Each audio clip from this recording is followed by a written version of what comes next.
Hello everyone, welcome to RIMS classes. मैं हूं राम प्रवेश कुशवाहा और आज की वीडियो आपके लिए बहुत इंपॉर्टेंट वाली है। इस वीडियो में क्लास 10 एनसीईआरटी बिहार बोर्ड का 2022 के लिए VVI question, important question, previous question की तरह मैं फर्स्ट चैप्टर बायोलॉजी का लिया हूं, जो आपको 30 क्वेश्चन होगा, जो इम्पोर्टेंट 30 क्वेश्चन है, जो आप इसे बढ़िया से बढ़िया समझे, क्योंकि इसका हर क्वेश्चन आपके लिए बहुत इंपॉर्टेंट है।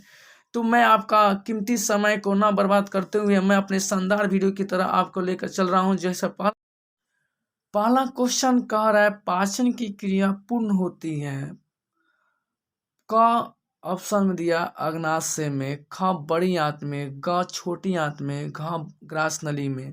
तो भोजन का पाचन जो होती है छोटी आंत में पूर्ण होती है। दूसरा क्वेश्चन कर रहा है, छोटी आंत की दीवार में पाई जाने वाली ग्रंथि के स्राव को क्या कहते हैं? तो ऑप्शन क में है आंतरस, ख में है सक्कस एंटीरिकस, ग है जठर रस, ग है क और ख दोनों। तो आंतरस भी आंसर है और सकस एंट्रिकस भी है, लेकिन ये क और ख ये घ में भी दिया है, इसलिए घ आंसर इसका राइट होगा। इस तरह से ये क्वेश्चन 2 का आंसर क्लियर हुआ। तीसरा क्वेश्चन कह रहा है, निम्नलिखित में जठर ग्रंथि की कौन सी कोशिका हाइड्रोक्लोरिक अम्ल का स्राव करती है?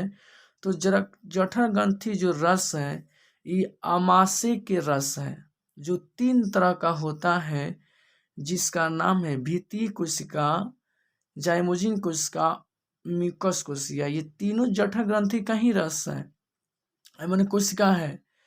अब इन तीनों में किससे हाइड्रोक्लोरिक अम्ल का स्राव होता है? तो भित्तीय कोशिका आंसर है, इससे आपका हाइड्रोक्लोरिक अम्ल का स्राव होता है।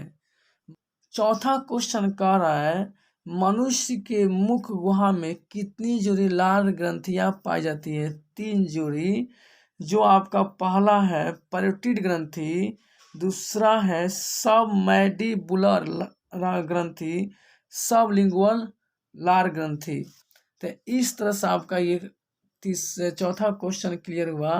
पांचवा क्वेश्चन कह रहा है कि स्वाद कलियां पाई जाती है, तो स्वाद कलियां अग्नाशय की ऊपरी सतह पर पाई जाती है, आकि जीभ के ऊपरी सतह पर, कि अग्रचर्णक पर, कि ग्रास नली के भीतरी सतह पर। आपका इसका राइट आंसर होगा जीभ की सतह पर, ऊपरी सतह पर, क्योंकि जीभ के ऊपरी सतह पर स्वाद कलियां पाई जाती है। जो कोई भी चीज़ हम खाते हैं तो उसका स्वाद का पता चलता है, जो जीभ पर छोटे छोटे अंकुर के रूप में मौजूद होता है। आमाशय के अग्रभाग को क्या कहते हैं? मतलब आमाशय के आगे वाला भाग। तो आमाशय के 3 भाग होता है, जो पहला भाग कार्डियक है, बीच के भाग फुंडिक है, लास्ट पीछे वाला भाग पायलोरिक भाग है, जो यही छोटी आंत से जुड़ जाता है। तो आपका आंसर राइट होगा, कार्डियक के अग्रभाग बोला है। 7वां क्वेश्चन कह रहा है, मुख गुहा का पिछला भाग क्या कहलाता है? तो मुख के जस्ट पीछे तो ग्रासनी होता है, तब उसके बाद ग्रास नली होता है, तब उसके बाद में आमाशय आता है, तब उसके बाद में यकृत के रस, अग्नाशय का रस, तब छोटी आंत, तब बड़ी आंत। अब बड़ी आंत में 3-4 भाग जो होता है, सिक्कम होता है जो छोटी बड़ी को जोड़ता है। लास्ट में आपका कोलम भाग बनता है, जो कोलम के 3 भाग बनता है। उसके बाद रेक्टम आता है, रेक्टम में मलाशय स्थित रहता है।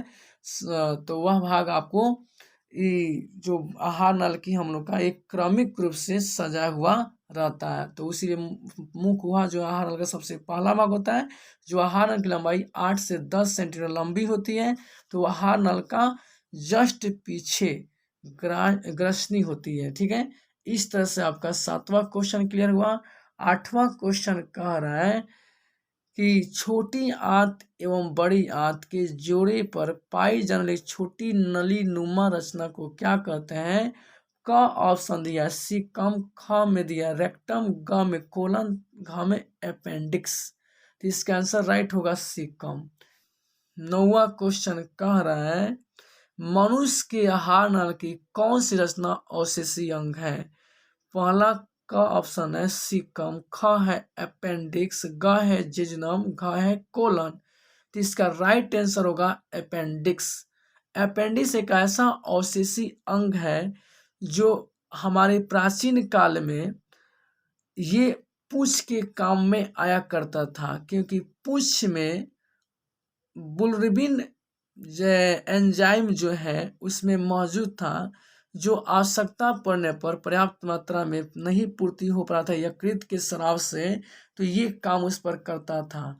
लेकिन आज जो है जैव विकास के उत्परिवर्तन के कारण वो क्या हुआ, अपेंडिक्स दिन प्रतिदिन वह घटते गया, जो आज हम लोग के मानव में अपेंडिक्स अवशेषी अंग के रूप में रह गया। इस तरह से आपका अपेंडिक्स आपका कोई काम का लायक नहीं होता है। नेक्स्ट देखें 10वां क्वेश्चन, छोटी आंत में भोजन के पाचन में निम्नलिखित में किस रस की भूमिका होती है। तो छोटी आंत में जब भोजन पचता है तो उसके लिए पित्त रस भी चाहिए, अग्नाशय की रस भी चाहिए, आंत रस भी चाहिए, यानी तीनों चाहिए, इसलिए इसका आंसर घ होगा। इनमें सभी है, क्योंकि पित्त रस जो होता है भोजन को क्या करता है, क्षारीय बना देता है। अग्नाशय का रस जो 4 प्रकार के एंजाइम छोड़ता है उस पर पूरा कार्य करता है, और ये छोटी आंत में आता है तो उसमें आंत रस निकलता है। सारा आंत रस में भी बहुत एंजाइम होता है जो भोजन को पूर्ण रूप से पाचन कर देता है, इसलिए तीनों की आवश्यकता होती है, इसलिए आपका घ आंसर राइट होगा ये। नेक्स्ट क्वेश्चन देखेंगे 11वां क्वेश्चन। 11वां क्वेश्चन कर रहा है, आमाशय के अध पचे भोजन के लेई की तरह के स्वरूप को क्या कहते हैं। तो इसका राइट क ऑप्शन में दिया काइम, ख में दिया चाइल, ग में काइलोमाइक्रॉन, घ में इनमें से कोई नहीं। तो इसका काइम आंसर होगा, क्योंकि जब भोजन आमाशय में आता है तो एक गेहूं आटा में जिसे पिसा जाता है ना, उसी तरह से हमारा भोजन आमाशय में पिसा कर उसका एक लेई काइम बन जाता है। ले की तरह वजह से हम लोग काइम कहते हैं, इसलिए काइम होगा। अब चाइल की बात है तो चाइल नहीं होगा, क्योंकि जब भोजन हमारे छोटी आंत में जाता है तब उसका गाढ़े ले की तरह जो भी बनता है वो चाइल कहलाता है। तो मेरी छोटी आंत में जब चर्चा करेगा तब चाइल होगा। यहाँ पर काइम आपका परफेक्ट आंसर होगा। 12वां क्वेश्चन कह रहा है कि चाइल का अवशोषण होता है क इलियम में, ख जेजुनम में, ग कोलन में, ख रेक्टम में। तो इसका राइट आंसर होगा इलियम में। ठीक है, क्योंकि चाइल्ड का शोषण इलियम में होता है। 13वां क्वेश्चन कह रहा है कि एक वयस्क मनुष्य के गुहा में दांतों की कुल संख्या होती है। क ऑप्शन है 24, ख 28, ग है 32, घ है 34। तो एक मानव वयस्क के गुहा में 32 दांत होती है। 14वां क्वेश्चन कह रहा है, दंत अस्थिक्षय का कारण क्या होता है। जब बच्चा मीठी चीज का खाना खाएगा तो उससे भी दंत अस्थिक्षय होने का कारण बनता है। दांत की जब बच्चा सफाई नहीं करेगा तो उससे भी दंत अस्थिक्षय बनने का कारण है। बैक्टीरिया द्वारा अम्ल निर्माण करता है, ये भी दंत अस्थिक्षय का कारण है, यानी तीनों सही होगा, इसलिए घ इसका राइट आंसर हो रहा है। नेक्स्ट 15वां क्वेश्चन कह रहा है, डेंटाइन के ऊपर दांतों की सुरक्षा हेतु पाई जाने वाले कठोर परत को क्या कहते हैं।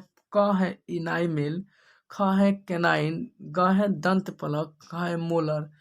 तो इनाइमिल इसका राइट आंसर होगा, क्योंकि कैनाइन और मोलर तो ये दांत का प्रकार है। दंत पलक जो होता है हमारे मसूड़ा के ऊपर के जो भाग होती है उसको दंत पलक कहते हैं।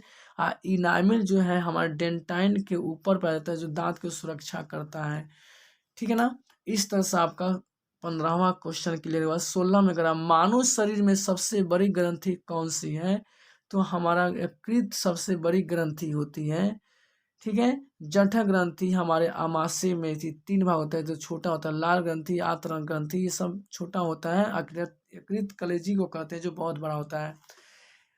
17वां क्वेश्चन कर रहा है, पैरामीशियम में भोजन का अंतर्ग्रहण, मतलब पैरामीशियम जो होता है ना वो एक सूक्ष्म कोशिका है, मैंने सूक्ष्म जीवाणु है जो एक कोशिकीय है। ये अपने भोजन का अंतग्रहण कैसे करता है, तो उसी का ऑप्शन दिया है सीलिया के द्वारा, कि कोशिका मुख के द्वारा, कि भोजन रसंधानी द्वारा, कि कुटपात के द्वारा। तो देखिए पैरामीशियम में एक कोशिका मुख होता है, उसी के मदद से अपना भोजन को क्या करता है, अंतग्रहण करता है। तो इसका राइट आंसर क्या होगा? कोशिका मुख होगा। नेक्स्ट क्वेश्चन देखेंगे 18वां। परामिश्र में पाई जाने पोषण की विधि क्या होती है?